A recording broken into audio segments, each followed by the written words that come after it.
ഇതുപോലുള്ള കോൾഗേറ്റിൻ്റെ ഒഴിഞ്ഞ പെട്ടികളോ എന്തെങ്കിലും ഉണ്ടെങ്കിൽ എടുത്തിട്ട് ഓടി വായോ, നമുക്ക് യൂസ്ഫുൾ ആയിട്ടുള്ള ഒരു ഐറ്റം തന്നെ ഉണ്ടാക്കിയെടുക്കാം. ആദ്യം തന്നെ നമുക്ക് ഇതൊന്ന് മാർക്ക് ചെയ്തെടുത്ത ശേഷം ഒന്ന് കട്ട് ചെയ്തെടുക്കുന്നുണ്ട്. ഇനി ഈ ബോക്സിനെ നമുക്കൊരു വൈറ്റ് കളർ പേപ്പർ വെച്ച് മൊത്തത്തിലൊന്ന് ഒട്ടിച്ചെടുക്കാം. ഇതുപോലെ നീറ്റായി ഒന്ന് ഒട്ടിച്ചെടുത്ത ശേഷം ആ പെട്ടി അവിടെ ഇരിക്കട്ടെ. ഇനി അടുത്തൊരു ഐറ്റം എടുക്കുന്നുണ്ട്, ഇൻവിറ്റേഷൻ കാർഡ്. ഇതും എല്ലാവരുടെ വീട്ടിലുണ്ടാവുമല്ലോ.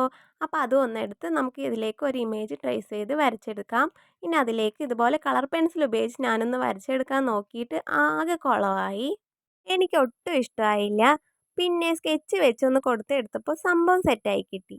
വരച്ച് വെച്ച ഇമേജിനെ നമുക്കൊന്ന് കട്ട് ചെയ്ത് ആദ്യം ഉണ്ടാക്കി വെച്ച ബോക്സിലേക്ക് ഗ്ലൂ വെച്ചൊന്ന് ഒട്ടിച്ചെടുക്കണം. അതും കൂടി കഴിഞ്ഞാൽ നമ്മളോട് അടിപൊളിയായിട്ടുള്ള ഒരു പെൻ ഹോൾഡർ നമുക്ക് റെഡിയായി കിട്ടിയിട്ടുണ്ട്. എല്ലാവർക്കും യൂസ്ഫുൾ ആയിട്ടുള്ള ഒരു ഐറ്റം തന്നെയാണ്. അപ്പോൾ ഈ ഒരു ഐഡിയ എല്ലാവർക്കും ഇഷ്ടമായോ ഇല്ലയോ എന്നുള്ളതൊക്കെ ഒന്ന് കമൻറ്റ് ചെയ്യണേ. വീഡിയോ ഇഷ്ടപ്പെട്ടെങ്കിൽ ചാനൽ സബ്സ്ക്രൈബ് ചെയ്യാൻ മറക്കല്ലേ.